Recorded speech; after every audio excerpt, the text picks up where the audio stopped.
can only love people who can express love. You can heal people who can heal others. And when they heal themselves, when they love themselves, they are ready to love their wife, their children, their neighborhood, their country, all living things on earth, and you can be in peace with God. That's what we're trying to explain. Well, ultimately, want peace. And it starts in yourself. Yes. And then it... But you have to branch out, right? Real healing is almost missionary. You heal yourself at first, then you want to give back the gift you have received. Explain how you teach that to people. You give them tasks, you give them some homework to be good, to care for others. Most people that I treat are so lost, and when they ask me initially what they should do, I teach them how to pray. To pray to God? Yes. What for? For themselves or for others? For healing. For themselves. For themselves. First. Then, let's say they are grateful and they are better. That's it. They're happy with a little ego, No. or do they try to do something else? If they do get to that step, then I ask them to give their will to God. Concretely, I thought it was to give your love to God is to go to church or to do something concrete for God, like helping human brethren, like helping the children, like helping the suffering. I don't have to tell them that. Once they get to that step, it automatically follows from that. That's the nature of the thing. You need to teach. You need to tell people what to do. They don't know. They are stranded, as you said, they are lost. That's part of the sickening process. They are disconnected. They even disconnect from themselves. So you have to teach them that they belong to something higher than themselves. Of course they belong to God. We are just a part of God. But in between, we belong to the human race. The human race belongs to the earth. The earth belongs to the solar system and so forth. So people need to understand the broader picture.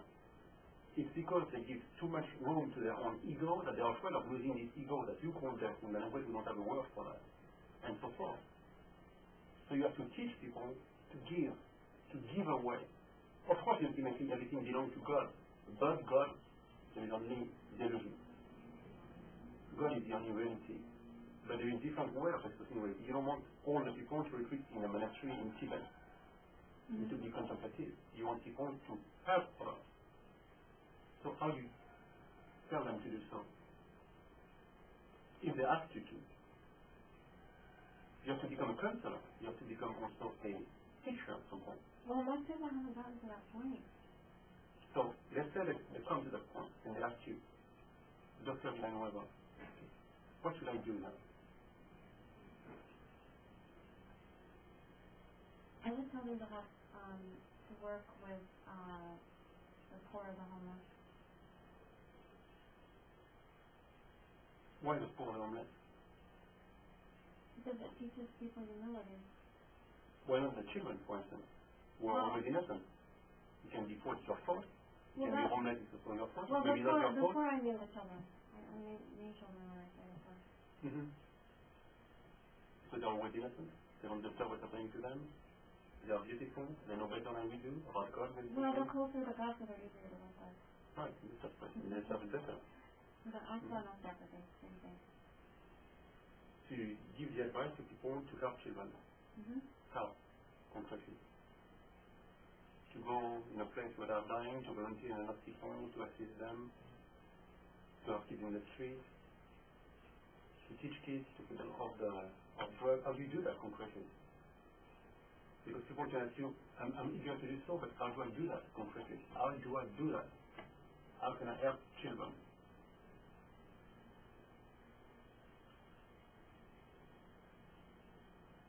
I haven't gotten to that point in life. Okay. I haven't gotten to that point.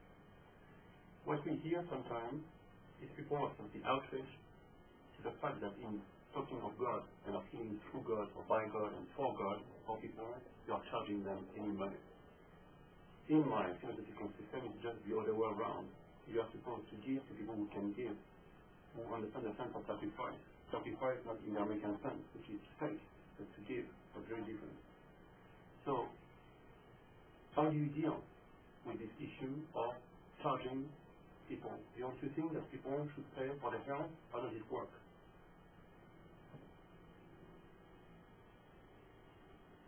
Okay, I'm going to to rephrase my question. I run two practices. One in Santa Monica that most people here can afford to pay the prices or they wouldn't be able to come here. And the other clinic that I run for a nonprofit organization, I give my time and I don't get paid for that. You are pursuing some kind of justice, right? Yes. You see yourself as some kind of a Robin Hood. You take to the rich and you give to the poor, which is the work of God. I just charge people according to what they can afford to need. Did you ask them before taking care of them, are you rich, are you poor? No, I just let them know that depending on, it's more applicable to this clinic, that I tell them that my fees are high. Your fees are high even with poor people, or only with rich people?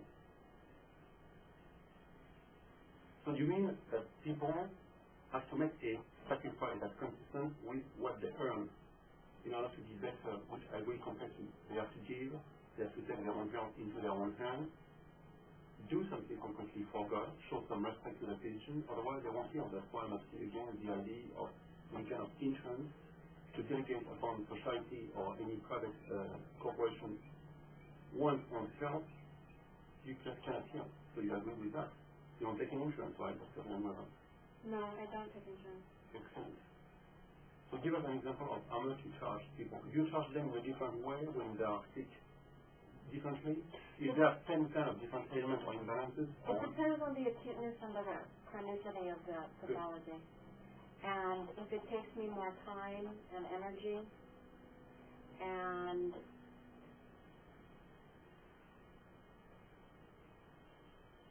also the severity of it. I think people don't really understand that a MD, a doctor practicing allopathic medicine, can see 60 or 80 patients in a day. You can hardly see more than 10 patients in a day because you're going to spend at least 1 hour with them. That's completely different instead of 8 minutes, right? My initial evaluation usually for an adult usually takes between 90 minutes and 2 hours. Follow-up visits usually range from 30 minutes to an hour. And how much do you charge for that, for the first consultation, for instance? The first consultation in my Santa Monica clinic runs between $425 to $495 for 90 minutes to 2 hours. This is an amazing value when compared to the price of the MD. Well, I take a full history, physical, and then I do a treatment. So there's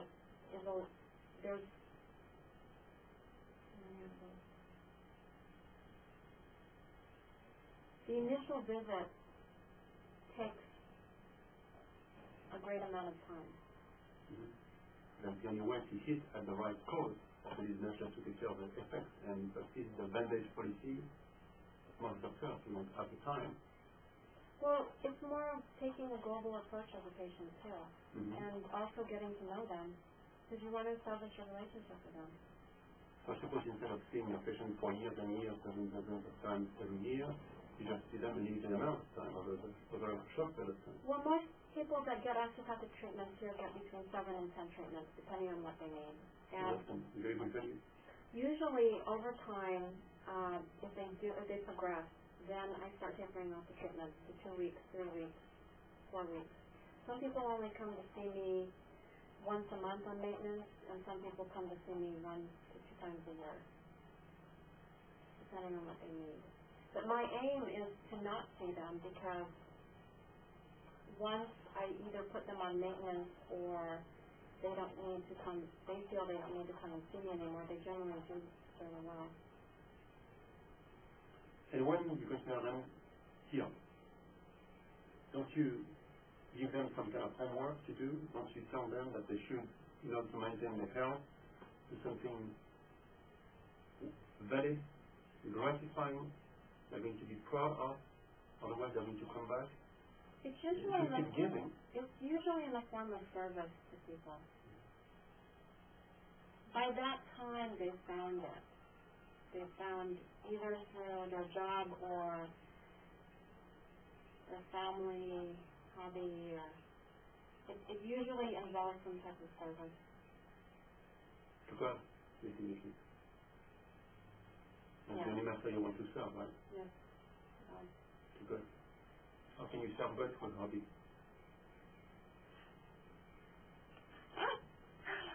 I'm Let's kidding. stop it.